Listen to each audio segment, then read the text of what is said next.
welcome back to Stark Reality.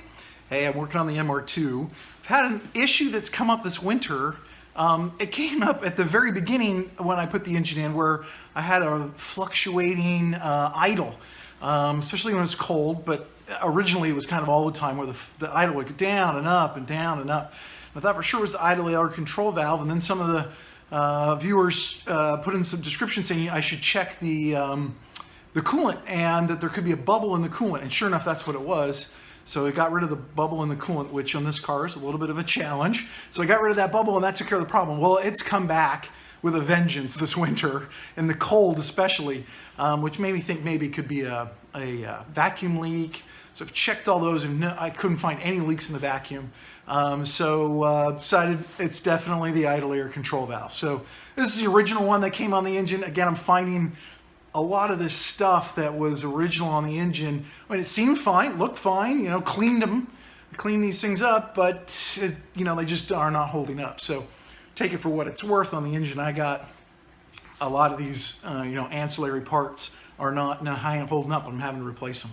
So, so I just dug this thing out and just got it out. It is a bit of a challenge to get to,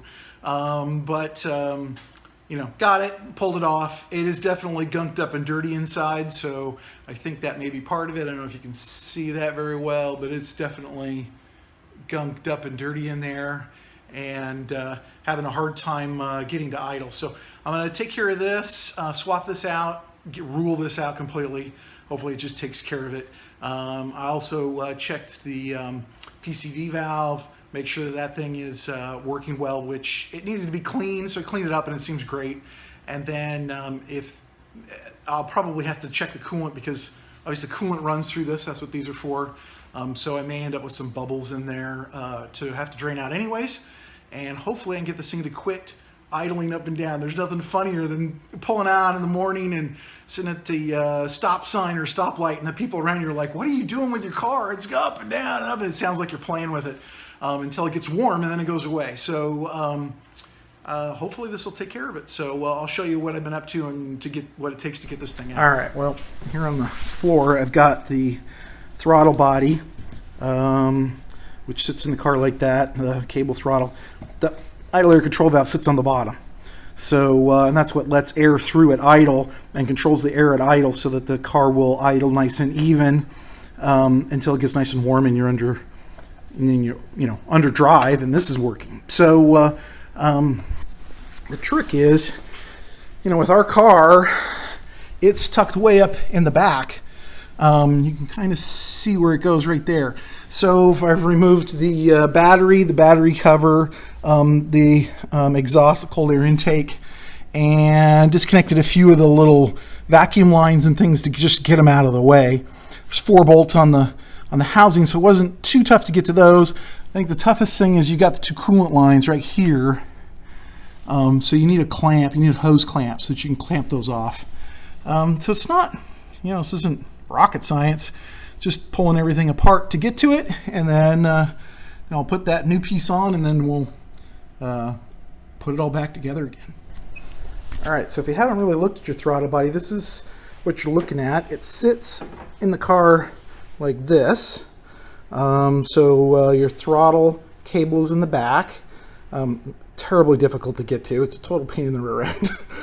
You've got a coolant hose on the top, or a vacuum hose on the top, and then the idle air control valve sits on the bottom like this with the 2 coolant lines there on the bottom. So just sits plop right on there like that. Got the electronic connectors on it, and you're good to go. So it's a lot of things connect to this thing, so it is kind of a pain. You got to be ready to jam your hands down in there, really get into it. So I get to putting this thing back in. And just hold on by 3 screws. There's a little gasket came with the idle air control valve, so pretty straightforward on, you know, actually putting it on. And I got to tell you, that thing was filthy dirty in there. The intake side was just caked and crusted. It took me quite a while to get it cleaned out. So definitely had some gunk in there. I did not remove this. I cleaned the throttle body, but I didn't remove the IC before I put the engine in. Big mistake, so I should have done that. So be sure and do that. Take all these parts apart, clean them, before you put your engine in. It sure is a lot easier. So we'll get to putting this thing in now. All right, so we've got the, I've got everything put back together again for the idle air control valve. It's not complicated, it's just a lot of moving stuff out of the way. Got the battery back in, the air cleaner, all that kind of good stuff, everything reconnected. It's a little bit of a hassle getting the coolant hoses attached and the cable in the back and all that kind of good stuff, but it's all doable. You just got to fiddle around. And now I'm idling and I have no fluctuations. I mean, before it was all over the place, up and down and up and down. So I am happy that that was the problem. So it'll make it much more enjoyable to drive in the mornings.